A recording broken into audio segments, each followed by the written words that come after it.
हिजाब, बुर्खा, नकाब, इन चीज़ों का नाम सुनकर कुछ लोगों का पेट में दर्द शुरू हो जाता है और इन चीज़ों से उनको बड़ा तकलीफ महसूस होता है।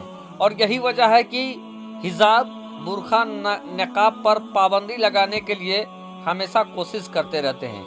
लेकिन दोस्तों, मुस्लिम लड़कियों को मिली है बड़ी जीत और सुप्रीम कोर्ट से एक ऐसी खबर इन दिनों सोशल मीडिया में वायरल हो रही है जहां पर जो माँ बहनें बुर्खा, नकाब, हिजाब लगाते हैं उनके लिए बड़ी खुशी की बात है। और सुप्रीम कोर्ट का ऐसा फरमान आया है कि जिनके पेट में दर्द होता था बुर्खा, नकाब, हिजाब से, उनके कलेजे में 440 का झटका लग जाएगा। तो चलिए दोस्तों, वीडियो का आगाज करें। उससे पहले आपसे अदबन गुजारिश करेंगे कि जल्दी से चैनल को कर लीजिए सब्सक्राइब, बेल के बटन को कर दीजिए ऑन और ऑल नोटिफिकेशन के ऑप्शन को दबा लें। फेसबुक पे देख रहे हैं तो मेरे पेज को आप लाइक कर सकते हैं, फॉलो कर सकते हैं, नहीं तो आगे बढ़ सकते हैं। प्यारे दोस्तों, हिजाब जिससे एक पता चलता है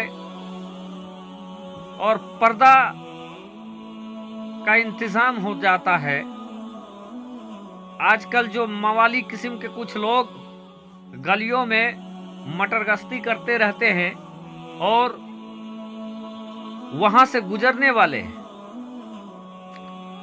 लड़कियों पर भौतान तराशी और फब्कियां कसते रहते हैं, उन लोगों से भी हिजाब बचाता है, उनके बद निगाह से हिजाब बचाता है।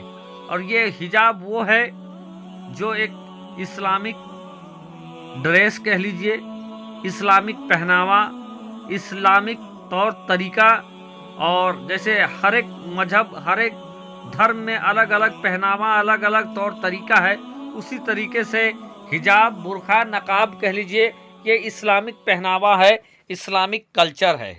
और पर्दा का कल्चर इस्लाम का एक पार्ट माना गया है दोस्तों। लेकिन जिस मुल्क में हम और आप रहते हैं, भारतवर्ष, यहाँ पर कुछ लोग, कुछ मुट्ठी भर लोग हैं जिनको हिंदू मुस्लिम के बीच मोहब्बत बर्दाश्त नहीं होता है। और इस हिंदू मुस्लिम एकता और मोहब्बत को खत्म करने के लिए वो नए नए प्रोपगंडा चलते रहते हैं। कभी नकाब, हिजाब पर पाबंदी लगाने के कोशिश में रहते हैं तो कभी कुछ और इन पाबंदी का सबसे पहला अखाड़ा जो बनता है वो स्कूल कॉलेज बनता है। पिछले दिनों दोस्तों, महाराष्ट्र के अंदर कॉलेज पर हिजाब, नकाब पर पाबंदी लगा दिया गया था। जब पाबंदी लगा दिया गया तब ये मामला सुप्रीम कोर्ट पर चला गया। मुस्लिम बच्चियों ने इस कल्चर और अपने इस्लामिक कल्चर पहनावे की इस लड़ाई को सुप्रीम कोर्ट तक लेकर गई और वहां पर सुप्रीम कोर्ट पर, माननीय सुप्रीम कोर्ट में सुनवाई होने लगा। और माननीय सुप्रीम कोर्ट में जो सुनवाई हुआ दोस्तों, वो मैं आपके सामने पढ़कर बताना चाहूँगा कि मामला क्या है और सुप्रीम कोर्ट ने क्या कुछ कहा है। देखिए दोस्तों, पेपर में भी एक छप चुका है जहां पर माननीय सुप्रीम कोर्ट ने कॉलेज में हिजाब व नकाब पर लगे बैन को हटा दिया है। जी हाँ, कॉलेज में हिजाब और नकाब पर जो बैन था वहां पर वो हटा दिया गया है। कहा छात्रों को क्या, यानी कि सुप्रीम कोर्ट की टिप्पणी बताया जाता है पेपर में कि कहा छात्राओं को क्या पहनना है, कॉलेज उन पर अपना निर्णय ना थोपे। आपको बता दें कि सुप्रीम कोर्ट ने शुक्रवार को हिजाब, बुर्खा, टोपी और नकाब पहनने पर प्रतिबंध लगाने संबंधित मुंबई की एक कॉलेज के परिपत्र पर रोक लगा दी है और कहा है कि छात्रों को यह चयन करने की स्वतंत्रता होनी चाहिए कि वे क्या पहने। न्यायमूर्ति संजीव खन्ना और न्यायमूर्ति संजय कुमार की पीठ ने इस तरह का परिपत्र जारी करने के लिए एनजी आचार्य और डीके मराठे कॉलेज चलाने वाली चेंबूर ट्राम्बे एजुकेशन सोसाइटी को कड़ी फटकार लगाई है और पूछा है कि क्या हुआ, बिंदी और तिलक पर भी प्रतिबंध लगाएगी। यानी माननीय सुप्रीम कोर्ट ने इन कॉलेजों को चलाने वाले, नियम कानून बनाने वाले लोगों से साफ तौर पर कहा है कि आप हिजाब, नकाब, टोपी पर तो पाबंदी लगा रहे हैं, आदेश दे रहे हैं नकाब नहीं होना चाहिए, टोपी नहीं होना चाहिए, तो आप ये भी बताइए कि क्या आप बिंदी और तिलक लगाने पर भी कानून लगाएंगे, पाबंदी लगाएंगे। दोस्तों आगे आपको बता दें कि बिंदी और तिलक पर भी प्रतिबंध लगेगी।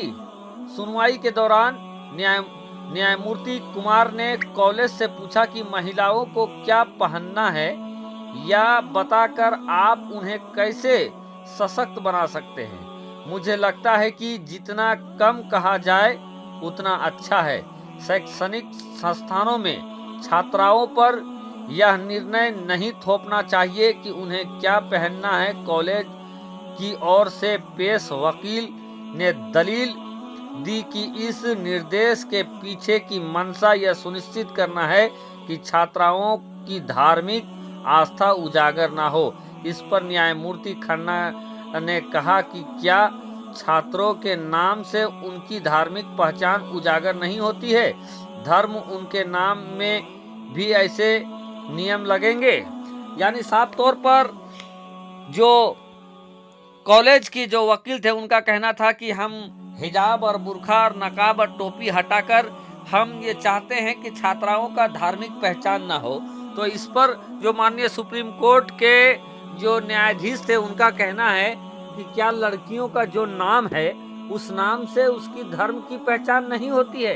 यानी सपोज दैट अगर किसी का नाम मुस्कान है, किसी का नाम तमन्ना है, हिना है, राबिया है, फातिमा है, तो क्या ये नाम सुनकर उनका धर्म का पता नहीं चलता है?